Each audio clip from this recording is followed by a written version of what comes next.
Hello everyone, welcome to my tutorial. Today's tutorial I'm going to talk about the layered architecture. Layered architecture is one of the most common and one of the most important architecture pattern that we use whenever we are going to make the web applications or any kind of applications. So in this layered architecture, we try to make layers, and each of the layers are grouped based on the same kind of roles they are performing. So let's take a use case that the user or the buyer from an e-commerce site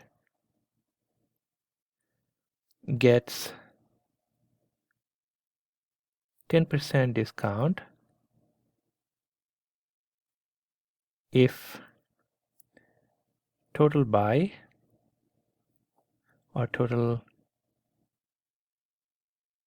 purchase greater than 50, okay, or $50 or whatever.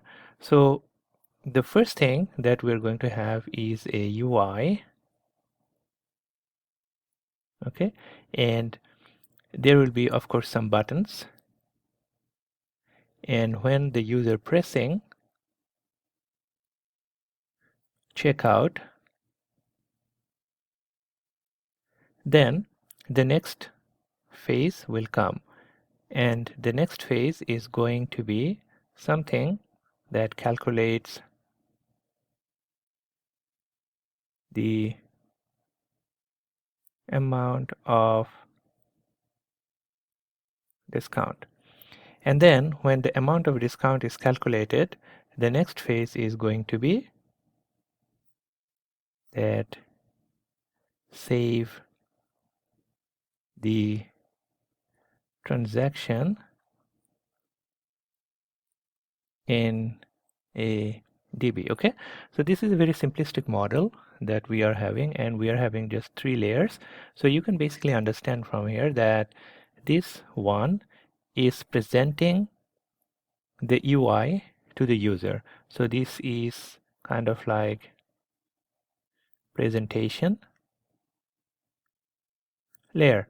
Okay, we are calling that the UI layer. Okay, because here the user is given the option of choosing what kind of product he wants to buy, and then he is moving on to the next page by clicking on the next maybe, and then at the end the total is given, and then the user now submits the button so that the user can check out the uh, all the amounts that he bought.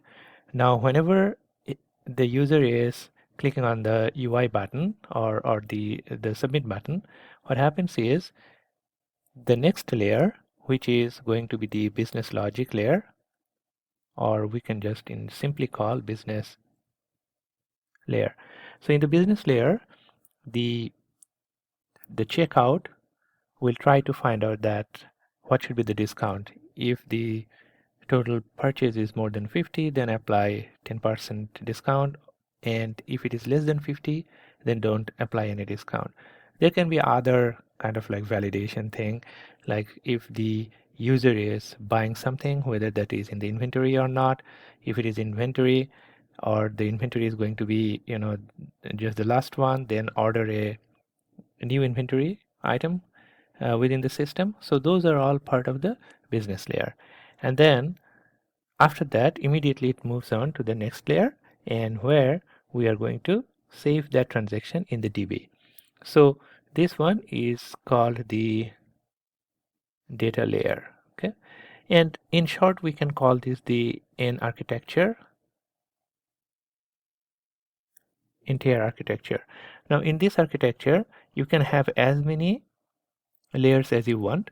So right now we have a very simplistic model, and this model is going to have a presentation layer and a business layer and the data layer. But again, we can have as many layers as we want. The good thing about is this, that the maintainability is better if we are going to divide our layers. Now there is a problem also. The problem is if we are going to have so many layers, sometimes the maintainability can be difficult.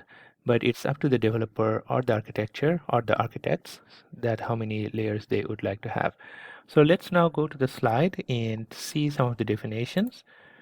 So the presentation layer, what we see on the UI or browser, JSP servlets and JSTL are part of this layer, handles user input and flow of the application. Then whenever the user input is done, or initially we are doing a little bit of validation that if or whether the input box is empty, okay? So we need to put the input box. So we can do those sort of small validations in the presentation layer.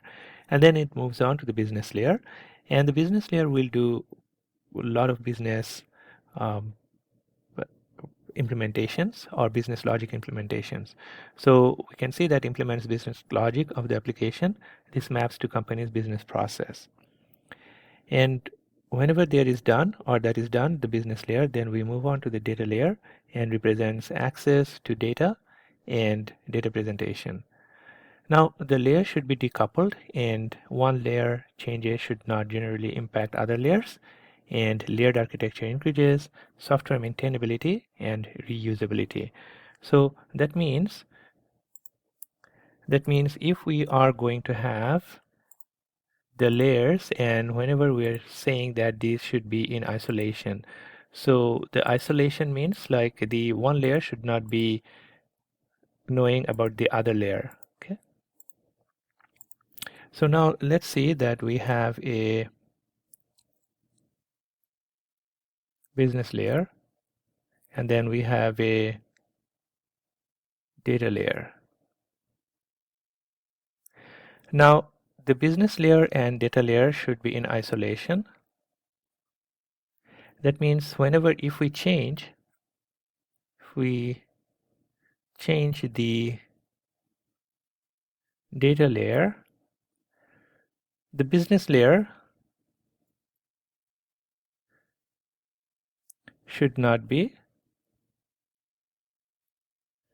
shouldn't be impacted. Now how do we do this? We can do those through the interfaces. Okay, so we can do those through interfaces. So that means the business layer and the data layer should be connected through the interfaces. All right, so that's all about the layered architecture. Again, to summarize that we are dividing our application, in this case this is the web application, in different layers. The layers are kind of like horizontal, so that means the layers are like this, and you can have as many layers you want. It depends on the architects and the developers, but we have to make sure that whenever we are making so many layers, we have to look at the performance side as well. And the good thing about the layered architecture is that the software maintainability is better, and we connect to each of the layers through the interfaces, and they should be in isolation. So that's all for today's discussion. Thank you.